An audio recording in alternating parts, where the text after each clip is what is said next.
Good evening. We are talking about script, sound of hesitation in English. In everyday conversation, we often encounter moments of doubt or hesitation. This moment can be expressed through certain sounds and words that indicate the speaker is thinking or unsure. Today, we will explore some of these sounds and how they function in communication. On and off. Perhaps the most common hesitation sounds are on and off. These sounds are often used when a speaker is unsure or needs a moment to think.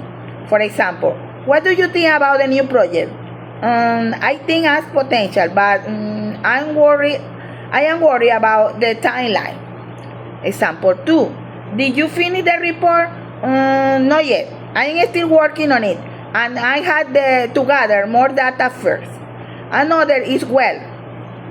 It's often signal that the speaker is about to provide an answer that may not be straightforward. For example, are you coming to the party? Well, I am not sure. If I can make it, I had other plans that might conflict. Another is lie. Lie has become a popular filler in casual conversation. It can indicate that the speaker is searching for the right word or trying to clarify their sound. For example, what's your favorite movie? I really like the one with the superheroes. You know, the one that came out last summer, for example. Another is when the people had and pauses and disrupt the flow of conversation. Another is you know.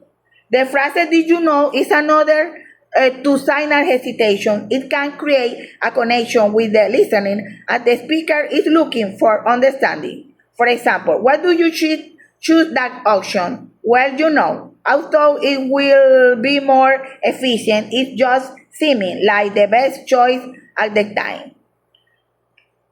And in conclusion, this sound of hesitation are useful tools in conversation. They help a speaker back time to think and can make communication sound more natural. However, it's important to use them in moderation to maintain clarity.